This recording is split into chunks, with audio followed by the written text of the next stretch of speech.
SKSF ഏത് ഘട്ടങ്ങളിലും അങ്ങനെ തന്നെ. സമസ്തക്കൊരു പ്രതിസന്ധി വരുമ്പോ SKSF നോക്കി നിൽക്കൂല.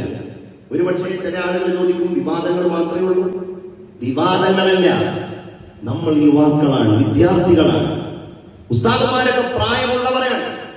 ഒരുപക്ഷെ യുവാക്കൾ പ്രവർത്തിക്കുന്നത് പോലെ ആ രൂപത്തിൽ അവർക്ക് ഇടപെടുവാനോ പ്രവർത്തിക്കുവാനുള്ള സാഹചര്യങ്ങളോ സംവിധാനങ്ങളോ ഇല്ലാത്ത ഒരു സാഹചര്യത്തിൽ അവർക്ക് വേണ്ട എല്ലാ സഹായങ്ങളും നൽകി ഞങ്ങളുടെ മുന്നിൽ നിന്ന് നിങ്ങൾ നയിച്ചോളൂ എന്ന് പറയുന്ന കർത്തവ്യമാണ് 3.5 പതിറ്റാണ്ട് കാലമായിട്ട് ഈ സംഘടന ചെയ്തുകൊണ്ടിരിക്കുന്നത്. നമ്മൾ അതുമായിട്ട് മുന്നോട്ട് പോകും. എതിർക്കുന്നവരുണ്ടാകാം, തോൽപ്പിക്കാൻ ശ്രമിക്കുന്നവരുണ്ടാകാം.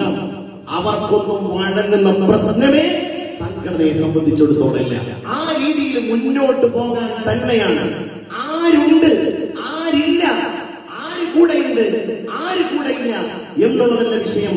നമ്മൾ സമസ്തയോടൊപ്പമാണോ എന്നത് മാത്രമേ സമസ്തയുടെ പ്രവർത്തകന്മാരെ സംബന്ധിച്ചിടത്തോളം അവർ കാര്യമായിട്ട് എടുക്കേണ്ടതുള്ളൂ. ആ രീതിയിൽ തന്നെ നമ്മൾ മുന്നോട്ട് പോകും. നമ്മൾ പ്രവർത്തിക്കുന്ന ഗ്രാമങ്ങളിലും ജില്ലകളിലും മേഖലകളിലും സംഘടനയുടെ ശാക്തീകരണവുമായിട്ട് നമ്മൾ മുന്നോട്ട് പോകും. നിങ്ങളുടെ ഈ നാടുകളിൽ ഇവിടെയുള്ള മദ്രസ സംവിധാനങ്ങളെ, സംഘടനാ സംവിധാനങ്ങളെ ശാക്തീകരിച്ച് മുന്നോട്ട് പോകണം എന്നുള്ളതാണ് എനിക്ക് സൂചിപ്പിക്കുവാനുള്ളത്. പല രീതിയിലും തകർക്കാനും തളർത്താനും ശ്രമിക്കും.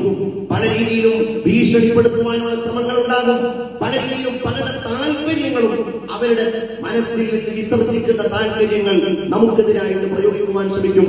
എന്റെ പ്രിയപ്പെട്ട പ്രവർത്തകന്മാരെ, നമ്മൾ ഇവിടെ നിന്ന് ലഭിച്ചിരിക്കുന്ന ഊർജം കൊണ്ട് നമ്മുടെ സമൂഹത്തിലുള്ള സംഘടനാ പ്രവർത്തകന്മാരിലേക്ക് ഇതിന്റെ സന്ദേശം നമ്മൾ